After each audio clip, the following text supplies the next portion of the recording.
this lecture, we will explore to what extent your sleep patterns are affected by genetics and how it is that we know this. We will begin with a crash course in very basic genetics. The game of genetics was kicked off by a little-known European monk named Gregor Mendel.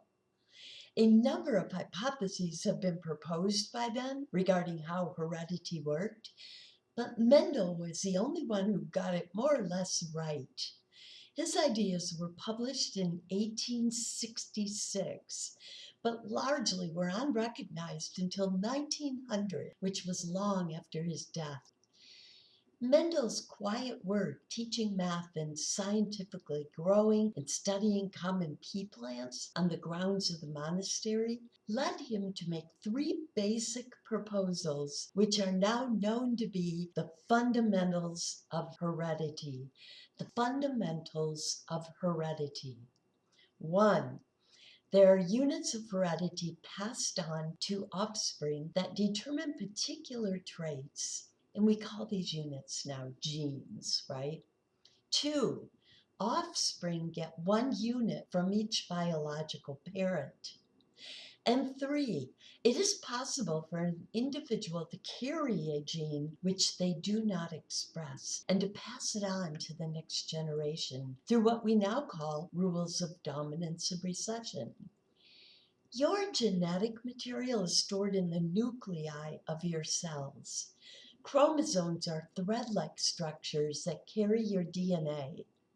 DNA stands for deoxyribonucleic acid.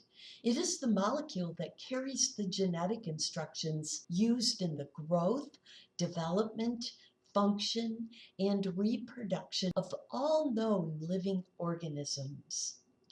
You can think of your DNA as being the blueprint that you received from your biological mother and biological father.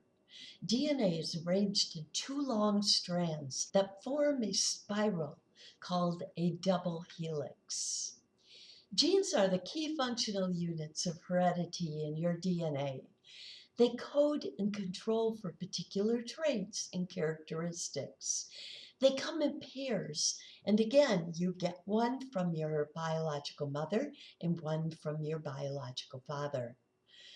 An allele is a version of a gene. For instance, in the individual's gene pair that determines eye color, one allele could be the one for blue-eyed genes and the other one the one for brown-eyed genes. Your genotype is the symbols, in other words, the letters that represent your two alleles. A capital B is the symbol used for the brown eye allele, and a lowercase b is used for the blue one. The brown allele gets a capital letter because it is dominant. So if you have one of each, a capital and a lowercase b, you would have brown eyes, right? Because brown is dominant over blue. The only way a recessive trait can be expressed is if you have two alleles for it. I have blue eyes, so my genotype is double recessive. In other words, two lowercase b's. Your phenotype is the manifestation of the genotype, what gets expressed. In this case, the resultant color of your eyes, blue or brown. So the genotype is the symbols, the letters, right? And the phenotype, the expression. So tell me, if one has a genotype of two capital B's, what is their phenotype? And the answer is brown. What if they have a capital B and a lowercase b? That would be brown also, right? And what about two lowercase b's? That would be blue. In our next segment, we will cover and explore a couple more terms.